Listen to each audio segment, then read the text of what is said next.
Film आ रही है हक, और बड़ा बड़ा लिखा है कौम या कानून। क्या है सर ये कौम या कानून, प्लीज बताएं। आ, शायद यंगर जनरेशन्स को इस केस के बारे में इतना पता नहीं है, लेकिन जिस केस से ये प्रेरित है 1985 का केस था, जहाँ पे अब अहमद ख़ान ने शाह बानो को तलाक दिया था। और उस वक्त शाह बानो ने जाके 3 कोर्ट्स में, सेशन कोर्ट, हाई कोर्ट और सुप्रीम कोर्ट में अपनी खुद की डिग्निटी के लिए ये वो केस लड़ी थी, क्योंकि अहमद ख़ान ने उनको मेंटेनेंस देना बंद कर दिया था डिवोर्स के बाद। और शाह बानो ने कहा था कि मैं एक मुसलमान हिंदुस्तानी औरत हूँ पहले, और मुझे सेक्युलर लॉ और कॉन्स्टिट्यूशनल लॉ के अंडर अपनी मेंटेनेंस मिलनी चाहिए बियॉन्ड मुस्लिम पर्सनल लॉ। तो ये तब उन्होंने मुद्दा उठाया था, और उस वक्त लैंडमार्क केस था। उस वक्त हमें पता नहीं था, लेकिन शाह बानो आने वाली बहुत सारी औरतों के लिए, अलग अलग आने वाले पीढ़ियों के लिए लड़ रही थी। तो ये एक बहुत ही, उस वक्त भी देश 2 हिस्सों में बंट चुका था इस आर्ग्यूमेंट पर, क्योंकि एक साइड था रिलीजन का लॉ, एक साइड था एक secular all encompassing constitution law हर सिटीजन के लिए। ऑब्वियसली फिर वर्डिक्ट जो आया, फिर भी हमें एक्सेप्ट करना पड़ता है, लेकिन एक हमेशा एक टिल्ट होता है ना कि एक पर्सनल लॉ भी एक रिलीजन का एक बहुत ही सेक्रेड और सैक्रोसैंक्ट होता है।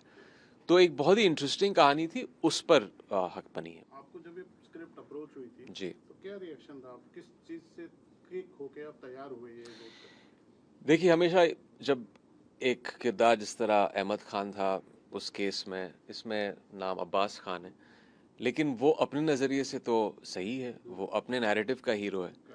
और मैं कभी कैरेक्टर्स को जज करने के लिए प्ले नहीं करता हूँ, जस्टिफाई करने के लिए प्ले नहीं करता हूँ, लेकिन वो किस नज़रिए से आ रहा था, वो आ रहा था इस नज़रिए से कि मेरा जो ट्रेडिशन के हिसाब से, अपने पर्सनल फेथ, अपने रिलीजन, उसका जो परसेप्शन था, उस पर एक स्टॉन्च बिलीवर था। और वो अपने नज़रिए से सही था, इसलिए वो ये केस लड़ रहा था। वो खुद लॉयर था, तो वो अपना खुद का केस लड़ रहा था। तो it was a very interesting dynamic. और मैं फिर से कहूँगा कि मैं जस्टिफाई करने के लिए कैरेक्टर प्ले नहीं कर रहा हूँ। मैं इस कैरेक्टर को भी एक विलन की तरह नहीं देखता हूँ। अगर मैं खुद इसको एक विलन की तरह देखने लगूँ, तो मैं वैसे ही प्ले करूँगा उसको।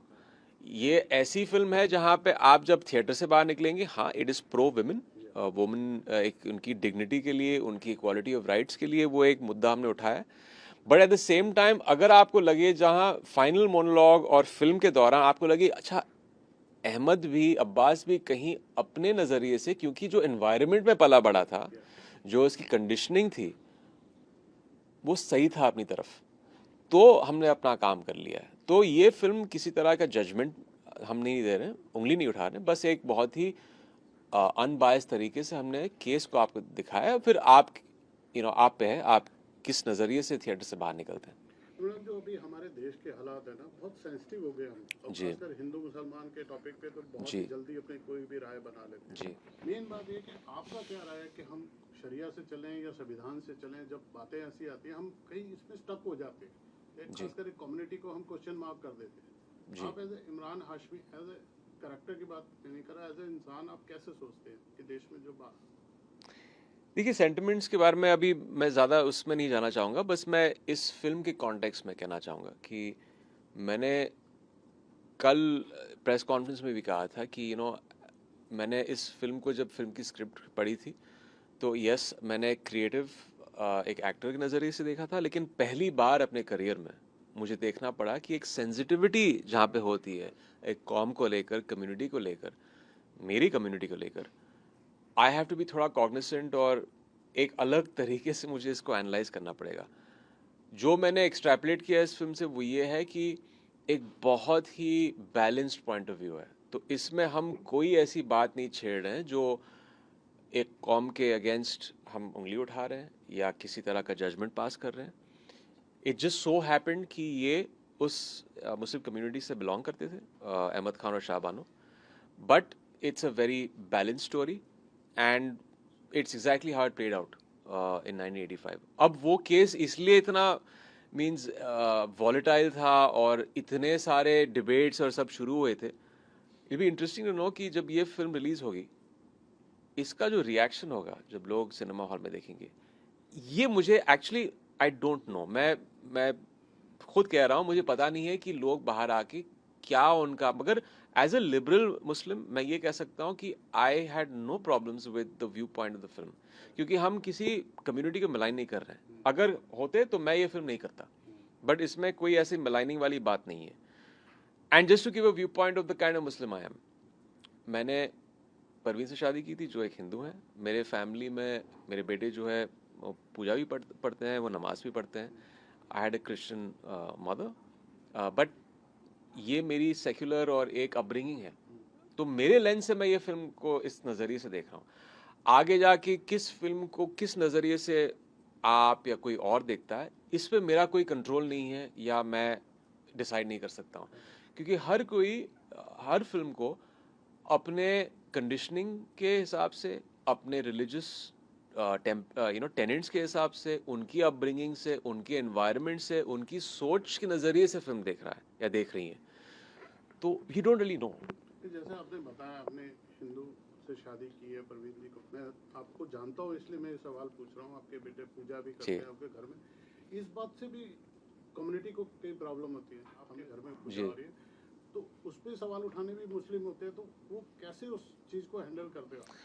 देखिए, हैंडल करने की बात नहीं है, मैं अपनी ज़िंदगी को बस जिस तरह मुझे लगता है सही है उस तरह जी रहा हूँ। मैं इतना एक्टिवली जाके, शायद अगर ऐसी सोशल मीडिया पे चीज़ें आ भी रही हैं तो मैं थोड़ा सा इससे इंसुलेट रहता हूँ। इट्स वेरी सिंपल, या तो आप अपनी लाइफ अपने टर्म्स पे आप जिए या आप किसी और के नज़रिए से जिए। The latter is the worst thing, क्योंकि आप हमेशा सोचते रहते हैं कि वो क्या सोच रहा है और या मुझे अपनी लाइफ को उसके हिसाब से जीना चाहिए।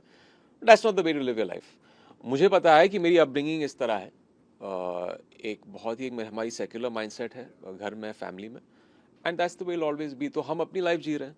अब अगर किसी और को इस चीज़ से प्रॉब्लम है तो that's not our responsibility.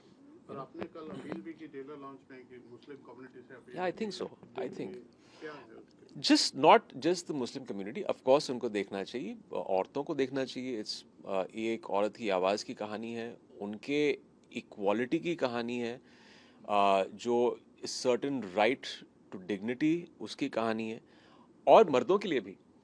I think ये जो बायसेस होती हैं मर्दों के, जो एक पेट्रियार्कल सोसाइटी में जो होता है कि हमें लगता है कि इट्स अ मैन्स वर्ल्ड और हमें जो हम कर सकते हैं हम करेंगे, and it costs a woman her dignity, वो एक थोड़ा सा रिफ्लेक्शन इस फिल्म में दिखाया गया है।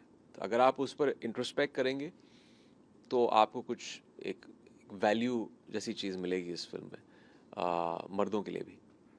चलिए, हम उम्मीद करते हैं ये फिल्म समाज में कुछ बदलाव लाए। और एक लाइटर नोट बताइए, कल आपके बैक में काफ़ी पेन था, अभी कैसा है? अभी ठीक है, अभी ठीक है। जिम में थोड़ा सा स्ट्रेस हो गया था, अभी मैं ठीक। बहुत शुभकामनाएं आपको। थैंक यू, थैंक यू, हमसे बात करने के लिए बहुत शुक्रिया, थैंक यू, थैंक यू।